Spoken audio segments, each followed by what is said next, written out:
Hey guys, welcome here. So today I won't be so happy or so excited about the video because oh, this video will be dedicated to Ratan Tata. Ratan Tata. He died recently, as you know, 9th of October this year. He was 86 years old, and I knew about him just a year ago, um, when he was already so old.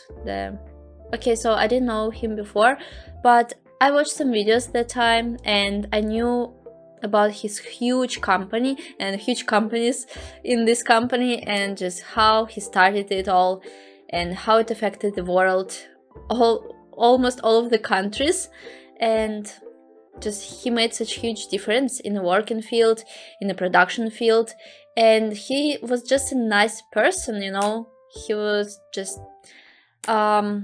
he did so much charity and really made a huge difference in this world.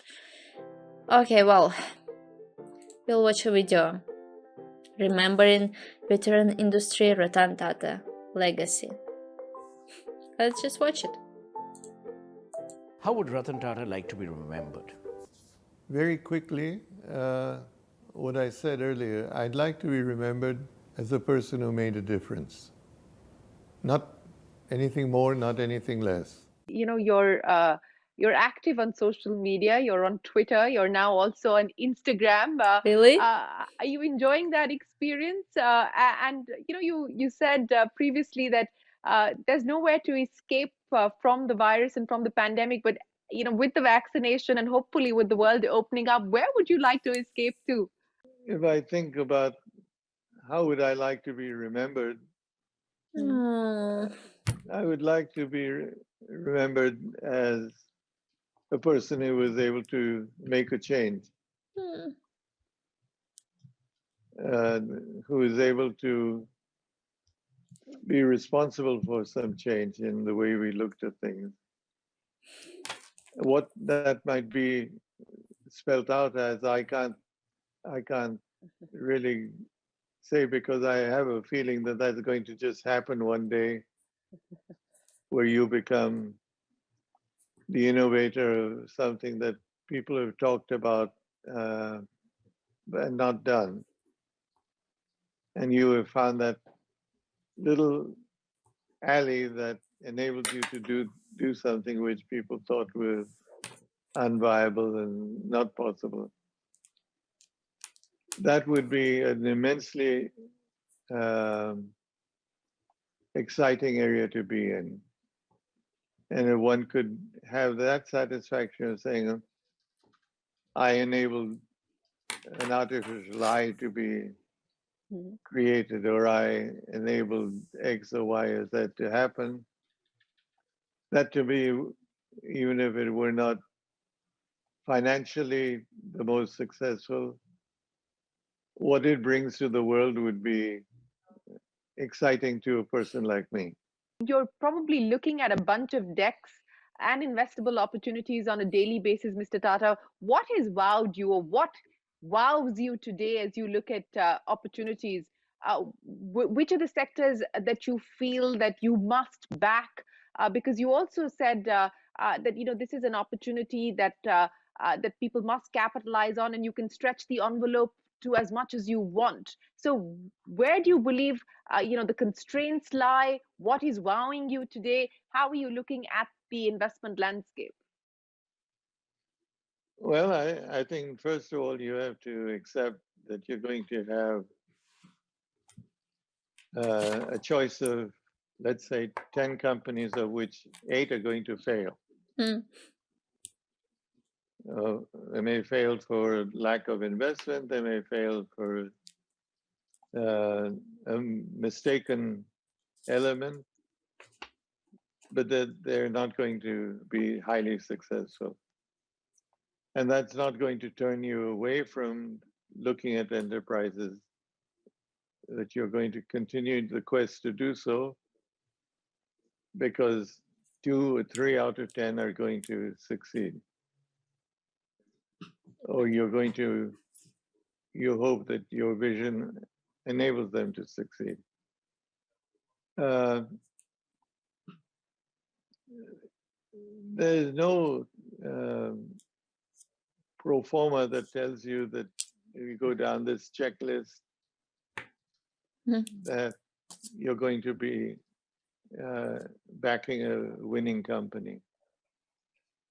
One may be in healthcare, one may be in life science.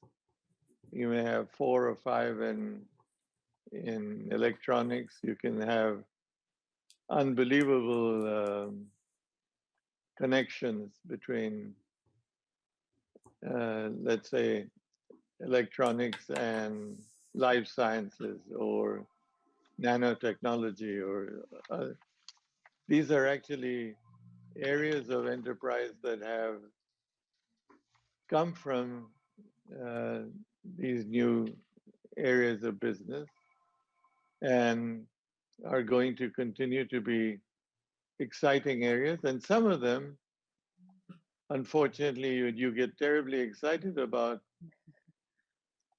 uh, as as something that can happen, let's say, almost like science fiction movies.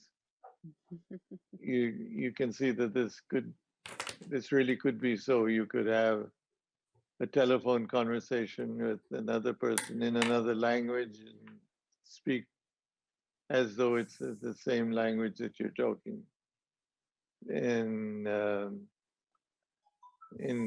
interacting with a person in real time in a very different way.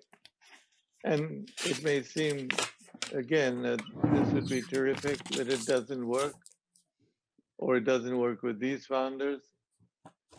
It's all a question of the people behind, the brains behind the enterprise you're looking at.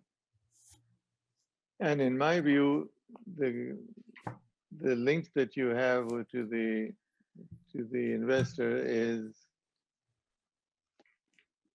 do you give that investor the chance to play out that role model that he wants to, or are you going to constrain and try to second guess him as you go along?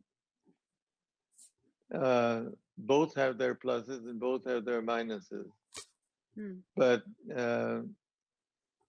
the the entrepreneur who enjoys the trust and the confidence and the excitement in a new venture is going to be more successful, or should be more successful, than the other one who's trying to use his vast knowledge and his um, risk awareness also to control the enterprise is going to have. When you look back at this life, biggest achievement to your mind? What would you define as your biggest achievement? I really wouldn't be able to define that. There have been many moments which make one feel a sense of great satisfaction, and there have been a few times when it's almost despair. So then I won't ask you which was your most despaired moment, as it were. That's an easier one to answer, because I've always felt the greatest despair I had was when Tata's decided to put Central India Mills, which was what Jamsetji started, into liquidation for, if I recall at that time, it was 50 lakhs of rupees. Yes. I thought this was a very un-Tata-like move, but it was done, and many people went out of work. I saw the misery that it caused. Blue-collared workers got taken care of by the government, but the officers of the company really suffered, and that's remained in my heart as something that was a moment of. Next year, and I know you don't like anniversaries, but next year, the House of Tata will turn 150. That's a significant milestone for any industrial group, especially, in young, vibrant democracies like ours. What are your thoughts about that? Well, I'm very happy to see that we've held together for that period of time. And many companies disintegrate in that kind of period or are just a tombstone. And I think we should do everything we can to preserve it and to continue that. As I said earlier, the group may change. It may look different in the next 30 years, 50 years, but it should embody the same values and the same ethical standards that it has had. Should never forget that most of its earnings go to philanthropy, not in the pockets of founders and leaders. Nice thoughts. And that it's doing something for the common good of mankind. I think that's very satisfying if that were to happen. I'm sorry, guys. First of all, I thought that he started all of this business, but 150 years. I should go. Wait. I should check some info. Company. Maybe his dad founded it. Jamshedi Tata. Oh, right. 1868. Starts a trading company with the capital of and they become Tata's group. Wow, man, I guess it was his grandpa or his father, I don't know. Okay, I'm not gonna Google it because it will take me ages. Oh, well, I had many thoughts. First of all, I thought like he has such an Elon Musk, Mark Zuckerberg vibe because of all thoughts and all these innovations that he wanna like affect the whole world, and it's huge, and he thinks huge like these people. Also, he looked nice for his age. Also, I think he accomplished his goal. I mean, he affected the life of people, he affected the world a lot in many areas, and also yeah, he affected it for better. He changed it for better.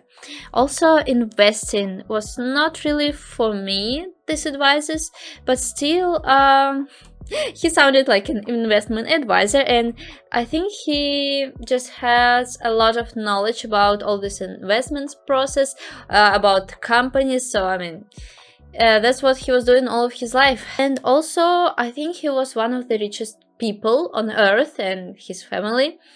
And what else? Yeah, despair, the moment of despair. He talked not about the profit or the loss of the company, but he talked about the people who lost their jobs. It's really nice. I mean, it shows what person he is. How, yeah, people lost their jobs and how he was sad about it. I won't say like and subscribe here because it's just, you know, we just pay tribute to this person. And let's just a little bit talk about him. You can tell me some facts about this person. What do you know he had done? Like something good, some good things he had done. A true role model for everyone. Yeah.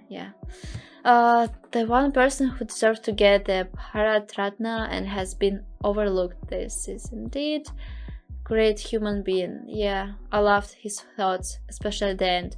He made huge change for the world. Exactly. Across industries, telecom, automotive, infrastructure, but the change I am thankful to him for is he made Indians believe in ourselves, in themselves, made us proud but not arrogant with his example. Thank you, sir, for this. Yeah, exactly. He made Indians definitely proud. Damn, he was a smart man. Okay, thank you guys for watching this video with me, and see you later.